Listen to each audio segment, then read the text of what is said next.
आपको दे दें, पश्चिमी एशिया में जारी संघर्ष के बीच आज प्रधानमंत्री नरेंद्र मोदी ने सीसीएस की हाई लेवल बैठक की है, जिसमें भारतीयों और प्रवासी समुदाय की सुरक्षा, एनर्जी सप्लाई और नाविकों की सुरक्षा को लेकर सरकार ने कई अहम निर्देश दिए हैं। इस पूरी मीटिंग्स में क्या कुछ हुआ है, क्यों इंपॉर्टेंट है, क्या डिटेल्स हैं, ये तमाम बातें बताएंगे मेरे सहयोगी तरुण शर्मा इस वक्त हमारे साथ जुड़ रहे हैं। तरुण, डिटेल्स दीजिए, किन मायनों में सीसीएस बैठक अहम है?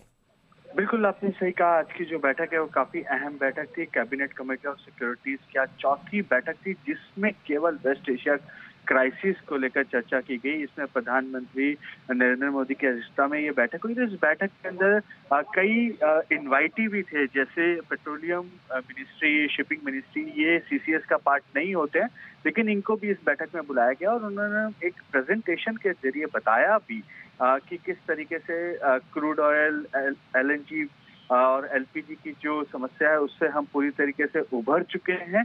और जो हमारी सीपीएससी हैं, जो सेंट्रल पब्लिक सेक्टर एंटरप्राइजेज हैं, वो अपनी 100% से ज्यादा कैपेसिटी पे काम कर रही हैं। इसके साथ साथ शिपिंग के लिए प्रधानमंत्री नरेंद्र मोदी ने एक संदेश दिया कि जहां जहां इंडियंस भी कहीं सेलर्स हैं तो उनकी सुरक्षा हमारी प्राथमिकता है और इस पे जल्द से जल्द कदम उठाए जाने चाहिए और इस पे रेगुलर मॉनिटरिंग की जानी चाहिए। तो इस पे शिपिंग मिनिस्ट्री की तरफ से भी बताया गया कि जहां जहां इंडियन सेलर्स होते हैं, इंडियन फ्लैग शिप्स होते हैं, वहां वहां सभी जगह शिपिंग मिनिस्ट्री 24 घंटे इस चीज की मॉनिटरिंग कर रहा है। तो ये एक इम्पॉर्टेंट बैठक इसलिए हो जाती है क्योंकि बीच में हमने देखा था कि यूएस ईरान के बीच में एक सीज फायर होता हुआ दिखाई दे रहा था, लेकिन उसके बाद अब वापस जो जंग का एक इंडिकेशन दोनों तरफ से हो रहा है, उसके बीच प्रधानमंत्री नरेंद्र मोदी ने की अध्यक्षता में ये बैठक की गई और इस बैठक के अंदर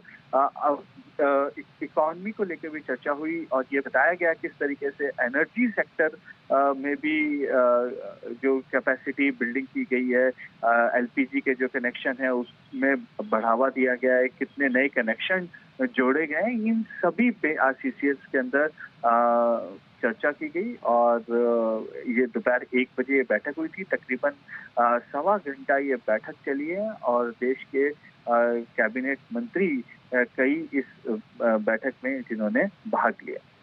आपने जो बताया कि जो सेक्टर के दूसरे इनवाइटीज को जो बुलाया गया, ये बताता है कि सरकार सप्लाई चेन्स को लेकर, नागरिकों की सुरक्षा को लेकर अब ज्यादा गंभीर होती जा रही है। बहुत बहुत शुक्रिया तरुण शर्मा इस तमाम जानकारी के लिए आपका।